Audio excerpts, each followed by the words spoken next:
Day 8 of 365 Bible Stories. The world God created quickly filled with people, but God saw that many had chosen to do wrong.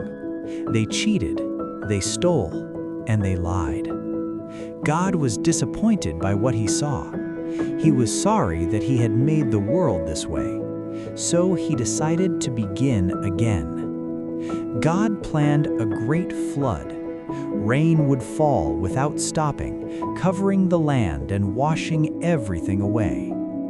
But among all the people, there was one man who pleased God. He was good and kind-hearted. His name was Noah.